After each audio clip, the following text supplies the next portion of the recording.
एक सबसे बड़ा सवाल आप लोगों के मन में है कि एक आदमी हमारे सर पर बैठ गया जिसका नाम है डोनाल्ड ट्रंप, अमेरिका का राष्ट्रपति है। यहां भी कोई हवन तो हुआ होगा ना, कि असम में नहीं हुआ? हुआ होगा, हुआ होगा। अब एक वर्ग आता है और टीवी पर चीखता चिल्लाता है कि अरे देखो, कल तक तो तुम भक्त हवन कर रहे थे डोनाल्ड ट्रंप के लिए, आज वही डोनाल्ड ट्रंप तुम्हें मुसीबत में डाल रहा है, असहज कर रहा है, अपमान कर रहा है, बार बार वो कह रहा है जो संभव नहीं है।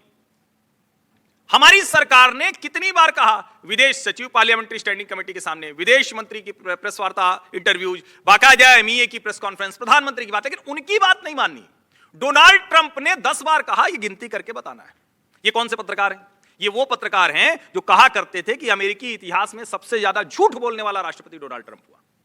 अब फिर कोई कहेगा कि कल तक तो आप डोनाल्ड ट्रंप को बहुत एकदम सर माथे पर लेकर घूमते थे, आप लोग भी असहज होते होंगे इन सवाल से। उसका जवाब मैं देके जाता हूं, बड़ा जरूरी सा जवाब है।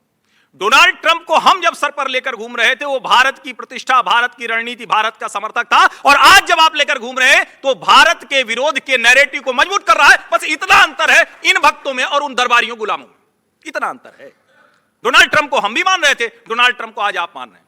आप जब मान रहे हैं तो आपको न तो कोई आधार है, न तो आप किसी वजह से मान रहे हैं। आपके मन में एक कुंठा है कि भारत भूमि का विमर्श मजबूत हो रहा है, यानी ये देश जिसकी हजारों वर्षों की सभ्यता संस्कृति है, ये देश जिसकी वजह से आप भी पहचाने जाते हैं। यानी वो पत्रकार जो आज डोनाल्ड ट्रंप को सर माथे पर लेकर घूम रहे हैं, जो वो विपक्षी पार्टियां जो डोनाल्ड ट्रंप के झूठ को लिस्ट किया करती थी, वो तो ये फर्क है।